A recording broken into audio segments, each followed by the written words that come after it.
அனைத்து நல்லுள்ளங்களுக்கும் வணக்கம். நான் உங்கள் ரவிக்குமார். இது 24வது அப்டேட். கிட்டத்தட்ட 23 அப்டேட் கொடுத்துட்டோம் நம்ம. இது 24வது அப்டேட்டில் மிக முக்கியமாக தொடர்ந்து அரபு நாடுகள் ரிவ்யூ பண்ணிகிட்டே இருக்கிறாங்களாம்.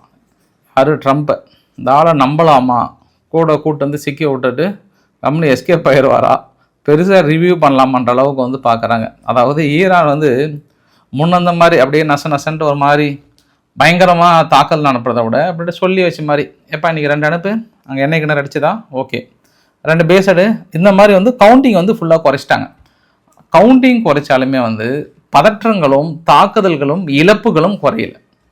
ஆனால் இன்னொரு ஆங்கிளில் அமெரிக்கா என்ன சொல்கிறாங்கன்னா, இல்லை அது இன்னும் கொஞ்சம் நாங்கள் குறைய வச்சுருவோம், ஆல்மோஸ்ட் அவங்களுடைய ஆயுத குடோன்கள்லாம் தொடர்ந்து அழிச்சிட்டே இருக்கிறோன்னு சொல்லிட்டு கிளைம் பண்ணுறாங்க. அதை தாண்டி அங்கே இருக்கக்கூடிய நிலவரங்கள் என்ன, தாக்குதல்கள் என்ன, இழப்புகள் என்ன, குறிப்பாக எல்என்ஜி டெர்மினல்லாம் மிகப்பெரிய அளவுக்கு பாதிக்கப்பட்டிருப்பதாக சொல்கிறாங்களே. இந்தியாவுக்கு பாதிப்பு வருகிறதா, சீனாவுக்கு வருகிறதா, உலக நாடுகளுக்கே வருகிறதா, எல்லாத்தையும் ஒருங்கிணைந்த ஒரு தகவலாக, ஒரு அற்புதமான தகவலாக தொடர்ந்து அமெரிக்காவோட நிலைகள் இழப்புக்கு உள்ளாகப்பட்டு கொண்டே இருக்கிறது. அதையும் பாற்றி விடலாம். வாங்க நண்பர்களே, இப்போ நான் உங்களை எங்கேயும் சும்மா நிறைய ஒரே ரத்த கலரியாகுது கீழே இறங்கக்கூடாது, மேலே ஃப்ளைட்டில் இருந்தே பார்த்துட்டு அப்படியே சுற்றி எட்டி பார்த்துட்டு அப்படியே உங்களை சேஃபாக கொண்டு விடுறேன். கிளம்பலாமா? தயாரா? சாப்பாடு முட்டையோட கிளப்பிட வேண்டியதுதான். ஸோ வீடியோக்குள்ள போகிறதுக்கு முன்பு நீங்கள் நம்ம சேனலை சப்ஸ்கிரைப் பண்ணலாம். சப்ஸ்கிரைப் பண்ணிட்டு வாங்க. மறக்காம பெல் பட்டன் கிளிக் பண்ணி ஆல் ஆப்ஷன்ஸ் கொடுங்க. வீடியோக்குள்ள போகலாம்.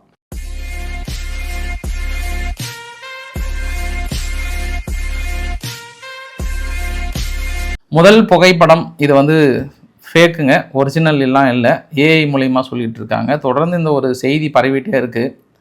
அதாவது ஒரு பலூன் மாதிரியோ இல்லை சோற்றில் வரையப்பட்ட ஒரு ஓவியத்தை அவங்க தாக்கல் நடத்துகிறாங்க அப்படின்ற மாதிரி சொல்கிறாங்க. இல்லை இப்போல்லாம் அட்வான்ஸ்டு சென்சார் எல்லாமே மாறிடுச்சு. அட்வான்ஸ்டு சென்சார் இருக்கிறனால அது ஃபுல்லாக அனலைஸ் பண்ணி தான் தாக்கல் நடத்துகிறாங்க. பட் அந்த மாதிரி இருக்கிற தகவல் இன்னும் உறுதிப்படுத்தவில்லை, இன்னும் தாக்குதலை உறுதிப்படுத்தலை. இது மாதிரி சோற்றில் வரைகிறதுலாம் அது அவங்கவுங்களுக்கு சாதகமாக இப்போ கொஞ்சம் நியூஸை பரப்பிட்டு இருக்கிறாங்க.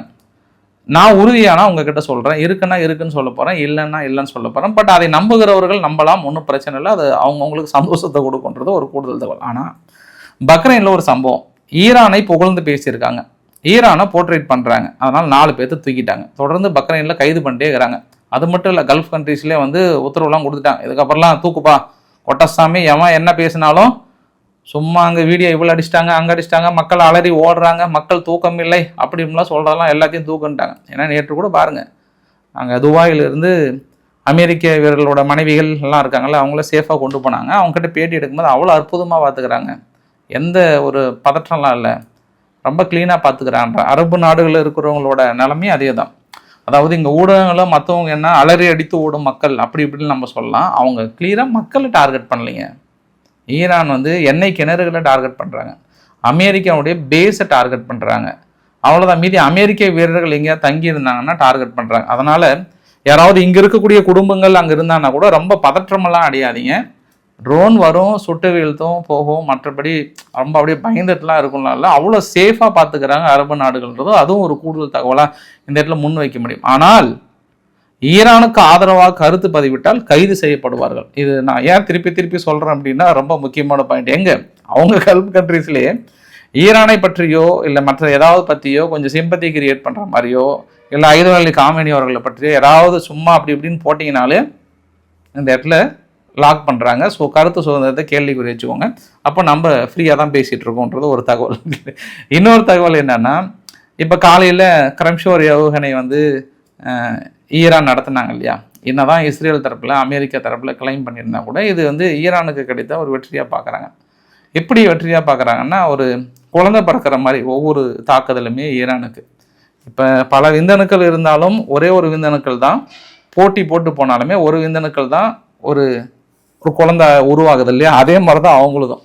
எப்படிப்பா எங்கே போய் நீ கம்பேர் பண்ணுறேன்னு நினைக்கிறீங்க இல்லையா. இப்போ ஒரு ஏவுகணை கிளம்புது அப்படின்னா அங்கேயே ஸ்டேட் ஆஃப் ஆர்ம்ஸ் பக்கத்தில் டெஸ்ட்ராயர் இருக்குது, அதை வச்சு தடுக்க பார்க்குறாங்க. அப்படியே கொஞ்சம் கீழே அமெரிக்காவுடைய தளங்கள் ஒரு 4 இடத்துல இருக்குது கீழே வரிசையாக, அங்கேயும் ட்ரை பண்ணுறாங்க, முடியல. அப்புறம் இந்த பக்கம் சப்போஸ் இந்த பக்கம் ஜோர்டன் வழியாக வந்தது அப்படின்னா சவுதி அரேபியாவில் ட்ரை பண்ணிடுறாங்க அங்கே பேஸ்லேருந்து. அப்புறம் ஜோர்டனுடைய ஏர்பேஸ்லேருந்து ட்ரை பண்ணுறாங்க. அந்த பக்கம் போனால் சிரியானுடைய ஏர்பேஸ்லேருந்து ட்ரை பண்ணுறாங்க, ஈராக்கினுடைய ஏர்பேஸ்லேருந்து ட்ரை பண்ணுறாங்க. அதையும் மீறி வந்ததுன்னா செங்கடல் பகுதியிலிருந்து போர் கப்பல் இருக்குது, இங்கிருந்தும் அதை இடைமறித்து தாக்கல் நடத்துறதுக்கு ட்ரை பண்ணுறாங்க, மிஸ் ஆகுது. அப்புறம் இஸ்ரேலுடைய பக்கத்தில் போர்க்கப்பல்கள் இருக்குது, அமெரிக்காவுடைய போர்க்கப்பல் இருக்குது, இஸ்ரேலுடைய போர்க்கப்பல் இருக்குது. இப்போ ஃப்ரான்ஸும் வந்து ஜாயின் பண்ணிடுச்சு. அதையும் அடிக்கிறாங்க, அதுவும் மிஸ் ஆகுது. அது இல்லாமல் அங்கே இஸ்ரேலுக்குள்ளார பார்த்தோம்னா வேர்ல்டு மோஸ்ட் டெக்னாலஜி அயன்டோம் இருக்குது, டிஹெச்ஏடி இருக்குது, டேவிட் ஸ்லிங் இருக்குது. அது இல்லாமல் இப்போ புதுசாக நியூவாக வேறு கொண்டு வந்திருக்காங்க. இது எல்லாம் தாண்டி போய் சக்ஸஸ் பண்ணி அடிக்கிறாங்க அப்படின்னா அதை வந்து பெருசாக தான் பேசுவாங்க. ஏன்னா அவங்க இவ்வளோதையும் தாண்டி அடிக்கிறாங்கல்ல, அதனால் அவங்க சக்ஸஸ் ரேஷியோ வந்து போடலே அப்படின்னு தான் இருக்காங்க ஈரான் தரப்பில். ஆனால் ரியாலிட்டின்னு பார்க்கும்போது முன்பு இருந்த அந்த தாக்குதல்கள் வந்து இருக்கான்னா குறைஞ்சிருச்சு, ஃபுல்லாகவே குறைஞ்சிருச்சு. பட் இந்த வரைபடத்தில் உங்கள் கிட்ட காட்டுறாங்கன்னா இது அப்ராக்சிமேட் சப்மிஷன் தான். இதில் எனக்கு ஒரு சில கான்ட்ராவர்சி இருக்குது. காரணம் என்ன அப்படின்னா, இவங்க அட்லீஸ்ட் டே 7 38 தான் வந்து கிளைம் பண்ணுறாங்க. ரெண்டும் சேர்த்தனோம்னா ஒரு 56 இல்லை 100 தான் 60 தான் கிளைம் பண்ணுறாங்க. பட் இல்லை, இவங்க யூஏஇ தான் வந்து இருக்கிறது ரொம்ப மோசமாக பாதிக்கப்பட்டிருக்கு. பட் அவங்க சொல்கிறாங்க இல்லை, நாங்கள் அப்ராக்சிமேட்டாக ஒரு நாளைக்கு ஒரு 80 ட்ரோன் பக்கம் நாங்களே சுட்டு வீழ்த்துறோம் அப்படின்னு ரிப்போர்ட்லாம் கொடுக்குறாங்க. ஆனால் அந்த ரிப்போர்ட் வந்து கொஞ்சம் முன்ன பண்ண மாறி இருந்தாலுமே அந்த தாக்குதல்கள் வந்து குறைஞ்சிருக்கு. சரி, தாக்குதல்கள் குறைஞ்சாலும் வந்து இலக்குகள் அடிக்கிறாங்களா அப்படின்னா எண்ணெய் கிணறுகளை குறி வைக்கிறாங்க. நம்ம நாள் பதிவில் சொல்லியிருந்தோம், கண்டிப்பாக ஈரான் வந்து எண்ணெய் கிணறுகள் அடிக்கிறாங்கன்னு சொல்லி ஒரு பெரிய ஒரு டீட்டெயில் ரிப்போர்ட்டு கொடுத்துருந்தோம். நம்ம இந்த ஒரு வரைபடத்தில் பாருங்கள், 2 விதமாக நம்ம புரிஞ்சுக்கலாம். இது இருக்கிறது வந்து ஆயில் ஃபெசிலிட்டிஸ், அங்கே இருக்கக்கூடிய ஆயில் ஃபெசிலிட்டிஸ், அமெரிக்காவுடன் தொடர்பு கூடிய ஆயில் ஃபெசிலிட்டிஸ். இது எல்லாமே இதில் அந்த ரவுண்ட் பண்ணி இருக்கிறது எல்லாமே டேமேஜ் ஆகிருக்கு. அந்த இன்ட்டு போட்டிருக்கலாம் வந்து ஷூட் டவுன் பண்ணியிருக்குன்னு சொல்கிறாங்க. அப்போ இது வரைக்கும் டேமேஜ் ஆன எண்ணெய் கிணறுகள் எத்தனை இருக்குது? 1 2 3 4 5 6 7 இருக்குது. 7. அந்த சவுதி வந்து சுட்டு வீழ்த்திட்டேன்னு சொன்னாலுமே அந்த இடத்துல டேமேஜ் ஆகிருக்கு. கத்தார்லேயும் சுட்டு வீழ்த்திட்டேன்னு சொன்னாலுமே அந்த இடத்துல வந்து டேமேஜ் ஆகிருக்கு. இது வந்து நேற்று வரைக்குமே, இன்றைக்கி இன்னும் 2 சேர்த்திக்கலாம்னு நம்ம சொல்லலாம். இந்த ஃபியூச்சராக இருக்குல்ல, ஃபியூச்சராக வந்து ஃபுல் டேமேஜ் ஆகிடுச்சு உங்களுக்கு. இப்போ இது முடிஞ்சோடனே அடுத்த புகைப்படத்தையும் காட்டுறேன் நான். மீதி ஈராக், குவைத் இந்த இடத்துலலாம் வந்து அடுத்து உங்களுக்குலாம் பதற்றம் வந்துருச்சு. சரி, நம்ம எண்ணெய் கிணறுலாம் அடிக்க போகிறாங்க அப்படின்றது கன்ஃபார்ம் பண்ணிட்டாங்க. ஏன்னா ஃபியூச்சராக எண்ணெய் கிணறு இப்போ பார்த்தோம்னா யூஏஇயில் ஆல்ரெடி 4 டெர்மினல் மாதிரி அதில் அந்த ஸ்டோரேஜ் இருக்கக்கூடிய 2 பகுதி பற்றி எரிஞ்சிட்டு இருக்கிறது கூடுதல் தகவல். இப்போ காலையில் நான் வரும்போது கூட இந்த பதிவு 4:24 PM கிடைக்கிறேன். மேபி உங்களுக்கு 5க்குள்ளே ரீச் ஆகிடும். அல் உதைத் ஏர்பேஸ், அல் உதைத் ஏர்பேஸை வந்து கத்தாரில் இருக்கிறத அடிக்கிறாங்க. அப்போ ஏற்கனவே அலி அல் சலீம் ஏர்பேஸை வந்து அடிக்கிறாங்க குவைத்தில், இங்கே கத்தாரில் அல் உதைத் ஏர்பேஸ். அப்போ ஈரான் வந்து ஒரு கான்சன்ட்ரேட்டாக இருக்கிறாங்க. சரிப்பா, சொன்ன மாதிரி தான் ஏற்கனவே நம்ம பேசணும்ல, எப்படியும் நம்மளுக்கு ஒரு கன்று போனால் எதிரிகளுக்கு மொத்த கண்ணையும் போக வச்சிடலாமான்ற மாதிரி இப்போ கல்ஃப் கண்ட்ரிஸ் ஃபுல்லாக அடிச்சுட்டே இருக்கிறாங்க. அமெரிக்கானுடைய தளங்களையும் தொடர்ந்து கேப் விடாமல் ஒரு மணி நேரத்துக்கு ஒரு தடவை அடிச்சுட்டே இருக்கிறாங்க. அடுத்தடுத்து அவங்க அங்கே இருக்கக்கூடிய தளங்களை நாங்கள் இழுத்து மூடுற வரைக்கும் அடிப்போம் அப்படின்னு சொல்லியிருக்காங்க. அதனால் இன்றைக்கி காலையிலேருந்து ராய்டர்ஸ் வந்து என்ன சொல்லியிருக்காங்கன்னா, கல்ஃப் கண்ட்ரிஸ்லாம் வந்து ஒன்று கூடி பேசிக்கிறாங்களாம். இதுக்கப்புறம் இந்த கோட்டசாமியை நம்பலாமா, இந்த நாட்டாமை இப்படி கொண்டு வந்து நம்மளை விட்டுட்டாரு, அவங்களுக்கு இழப்புகள் ஏற்படுதோ இல்லையோ நமக்கு மிகப்பெரிய இழப்புகள் ஏற்படுது. ஒவ்வொரு எண்ணெய் கிணறாக அடிச்சுட்டே இருந்தாங்கன்னா எங்கே போகிறது நம்ம?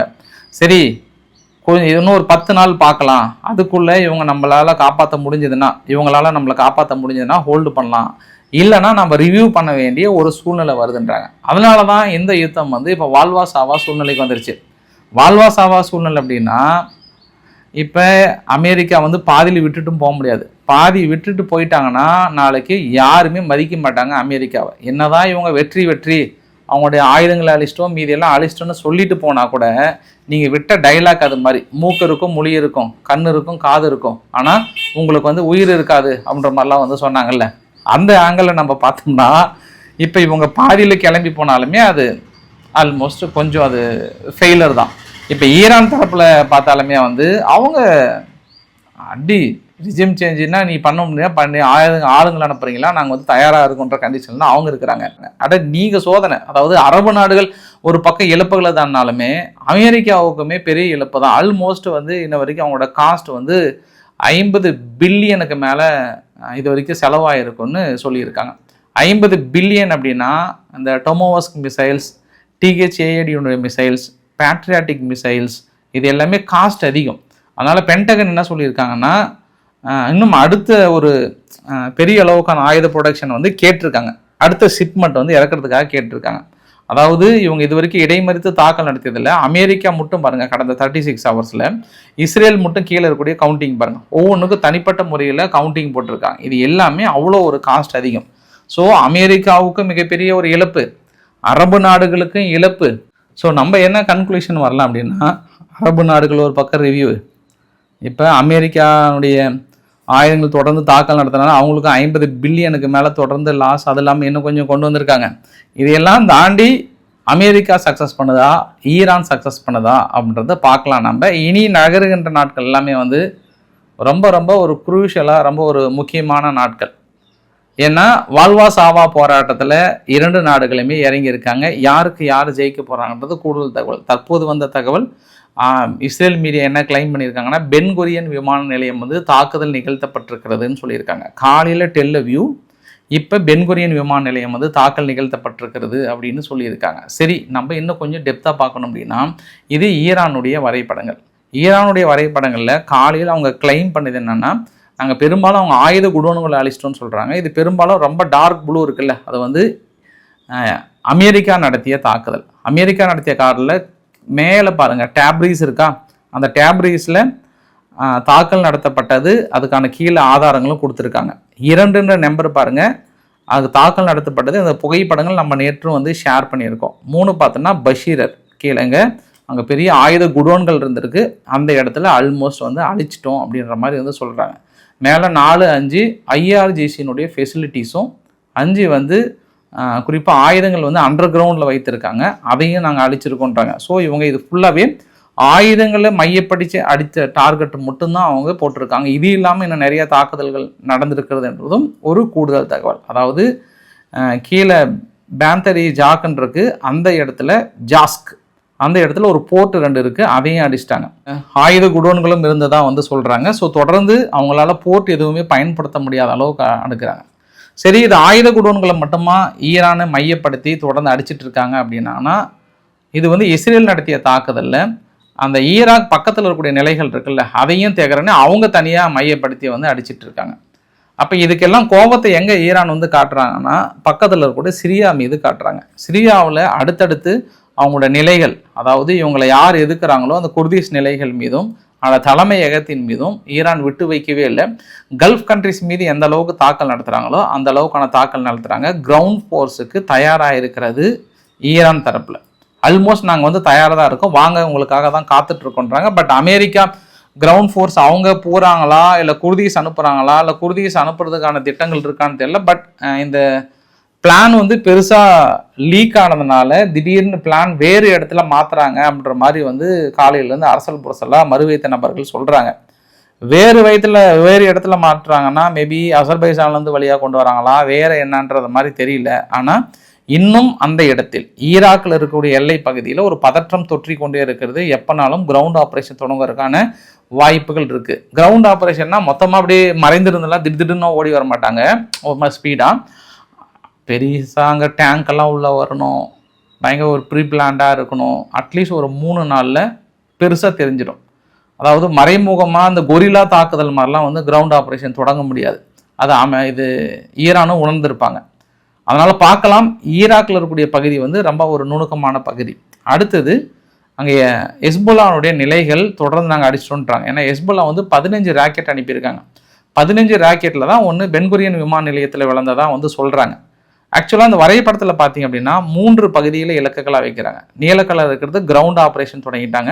பெய்ரூட்டில் நேற்று வெளியேற சொல்லிட்டு பெரிய ஒரு தாக்கல் நிகழ்த்தினாங்க. அப்புறம் வந்து ஸ்பின் பலாக் என்ற பகுதி சிரியா பக்கத்தில், இந்த இடத்துல பெரிய அளவுக்கு ஆயுதங்கள் இருக்குன்ற மாதிரி நினைக்கிறாங்க. அந்த இடத்துல எவகேஷன் வார்னிங் கொடுத்து தாக்கல் நிகழ்த்துறாங்க. அப்போ இஸ்ரேல் அதிகமாக தாக்குதல் இலக்காக்கப்படுகிற பகுதி லெபனானுக்குள்ளார, அதுவும் குறிப்பாக பெய்ரூட். அதனால் மக்கள் கொஞ்சம் அப்படியே பதற்றமான ஒரு சூழ்நிலை தான்.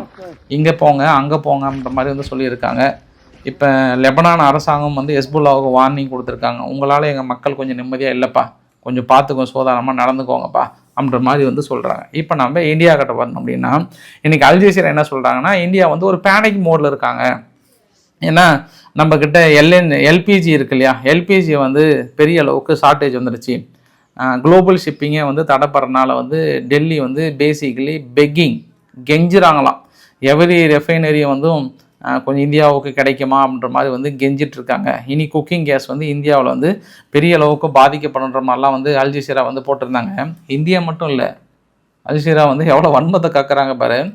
அது இந்தியாவை மட்டும் இல்லை, உலகம் முழுவதுமே எல்என்ஜி ஷிப்பிங் வந்து 650% கிட்டத்தட்ட $3000 அளவுக்கு பர் டேவுக்கு இன்க்ரீஸ் ஆகுது. நம்மளை விட பாகிஸ்தானில் எடுத்துக்கிட்டிங்க அப்படின்னா பக்கத்தில் இப்போ நிறைய பெட்ரோல் பங்க்லாம் க்ளோஸ் பண்ணிட்டாங்க. பள்ளிக்கூடங்களில் சுத்தமாக ஆன்லைன் வாங்கன்னு சொல்லிட்டாங்க. ஐரோப்பா இருக்காங்கல்ல, ஐரோப்பா வந்து அதை விட மோசமாக பாதிக்கப்பட்டிருக்கு. When compared to other countries.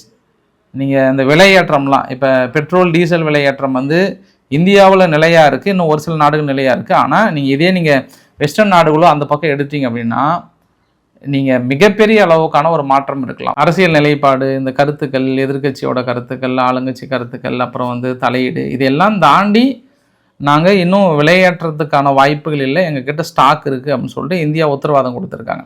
இன்னொரு விஷயம் என்ன அப்படின்னா, நம்ம ரஷ்யாக்கிட்டேருந்து ஆயில் எவ்வளோ வாங்கியிருக்குன்றதுக்கான இது சார்ட்டு. இதில் நம்ம இன்னுமே ரஷ்யாக்கிட்டேருந்து தான் 30% நம்மளுடைய இன்புட் வந்துட்டுருக்கு. ஸ்டில் நவ் 2024, 25, 26 நம்ம வாங்கிட்டு தான் இருக்கோம்.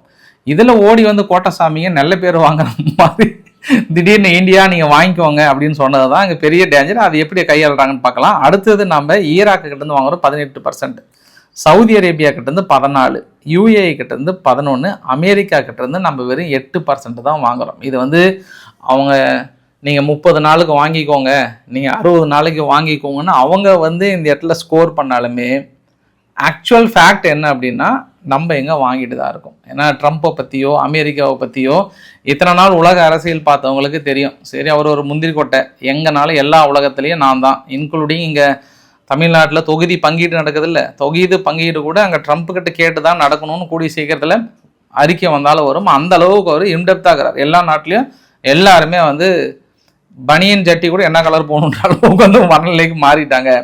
அதனால் இன்றைக்கி இந்தியா இதுக்கப்புறம் என்ன கருத்து சொல்ல போகிறாங்க அப்படின்றதான் மிக முக்கியம். அடுத்த 30 நாளைக்கு வாங்கிக்குவாங்கன்னு சொல்லப்படுகிற கருத்து தான். அப்புறம் சீனாவும் பெருசாக பாதிக்கப்படுது அப்படி இப்படிலாம் சொல்கிறாங்க. சீனா எனக்கு தெரிஞ்சவங்க நெக்ஸ்ட்டு 5 இயருக்கான ஸ்டோரேஜ் வச்சுருக்காங்க. அவங்க ஆல்மோஸ்ட் ஒரு பெரிய டெர்மினல் உருவாக்கி 5 இயருக்கான ஸ்டோரேஜ் வந்து வைத்திருக்காங்க. எல்லா நாடுகளுக்குமே அந்த எல்என்ஜி டெர்மினலும் அப்புறம் எல்பிஜி கேஸ் அதுவுமே வந்து பெருசாக அது ஷார்ட்டேஜ் தான் அது. ஏன்னா அதை பெருசாக நம்ம ஸ்டோர் வைக்க முடியாது, ஒரு ஃப்ளோவில் தான் இருக்கும், அதிகபட்சம் பண்ண முடியாது.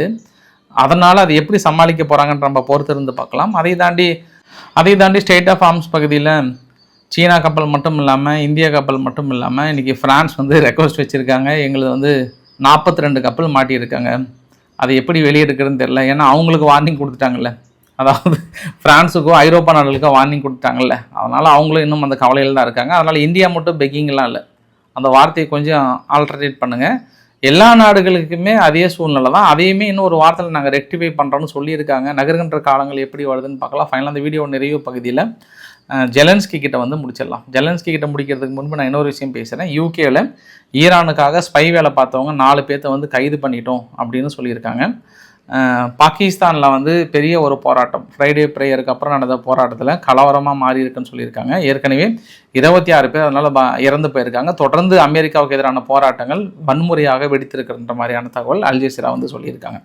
அடுத்து நம்ம ஜெலன்ஸ்கி கிட்ட வந்துடலாம். ஜெலன்ஸ்கி வந்து அமெரிக்கா வெளிப்படையாகவே என்கிட்ட உதவி கேட்டாங்க, எங்களோட டெக்னிக்கல் அனுப்புகிறேன் நான், அதுதான் உக்ரைன். ஏன்னா நம்மளுக்கு தெரியும் உலகத்தையே நம்ம தான் இப்போ ஒரு எதிர்க்கின்ற சக்தி அப்படின்ற மாதிரிலாம் மனுஷன் டெய்லியும் ட்விட்டை போட்டு தள்ளுறாங்க. அதனால் அமெரிக்கா உங்களை நான் தயவுசெய்து ரெக்வஸ்ட் பண்ணி கேட்குறேன், நான் போதும் ரொம்ப பெருசு பண்ணாதீங்க. அதுவும் ஜெலன்ஸ்கியை கூப்பிட்டு நீங்கள் வந்து அவர் வந்து தான் இந்த அரபு நாடுகளை காப்பாற்றணுமா அப்படின்ற ஒரு விஷயத்தை நான் வந்து அனலைஸ் பண்ணுறேன். ஏன்னா ஜெலன்ஸ்கி இன்றைக்கி சொல்கிறாரு, நான் வந்து பேட்ரியாட்டிக் மிசைல்ஸ் கேட்டேன், என்கிட்ட ஸ்டாக் இல்லைன்னு சொல்கிறாங்க, ஆனால் நான் வந்து அதே இல்லை எங்கள் ஸ்டாக்கை காட்டுங்க நம்ம எட்டி பார்க்க முடியுமா கேட்டால் அது அவங்களுக்கான இண்டிபெண்ட்டு. ஆனால் அந்த வார்த்தை இன்றைக்கி நான் அனலைஸ் பண்ண சொல்கிறேன், இன்றைக்கி அவங்களுக்குன்னு வரும்போது அது எவ்வளோ யூஸ் ஆகுது பார்த்தீங்களா அப்படின்ற மாதிரிலாம் சொல்கிறாரு. அதான் சொன்னேன், நீங்களாம் கருத்து சொல்ல ஆரம்பிச்சிட்டிங்க ஜெலன்ஸ்கி, பெரிய ஆள் ஆகிட்டீங்க, வந்து நீ அரபு நாடுகளை காப்பாற்ற தயாராகிட்டீங்க. அப்படின்னும் போது இன்று முதல் நீங்கள் ஐரோப்பாவின் இரட்சகர் இல்லை, அரபு நாடுகளின் இரட்சகர் என்று அழைக்கப்படுவார், இன்னும் கொஞ்ச நாள் போனால் உலக நாடுகள் ரட்சகர் என்று அழைக்கப்படுவதற்கான வாய்ப்புகள் இருக்குது. திரும்புகிற திசையெல்லாம் ஜெலன்ஸ்கி சிலை வைத்து வழிபடுவதற்கும் வாய்ப்புகள் இருக்குன்னு நினைக்கிறேன். ஏன்னா அவர் பயங்கர பெரிய ஆள் ஆகிட்டார். இப்போ ஐ எம் ரொம்ப பிஸி, 7 கிரகத்தில் உச்சம் பெற்ற ஒருவன் ஃபோனில் டெலிஃபோனில் வந்து வயிறு இருந்தும் பேசுவார், இல்லாமல் பேசுவார் அப்படின்ற மாதிரி தான் கதை. சரி, பார்க்கலாம் நம்ம என்ன நடக்க போகுதுன்றதை. ஸோ பிடிச்சிருந்தா லைக் பண்ணுங்கள், ஃப்ரெண்ட்ஸ்க்கு ஷேர் பண்ணுங்கள், சப்ஸ்கிரைப் பண்ணுங்கள். ரவிக்குமார் சோமு சேனல். நன்றி, வணக்கம்.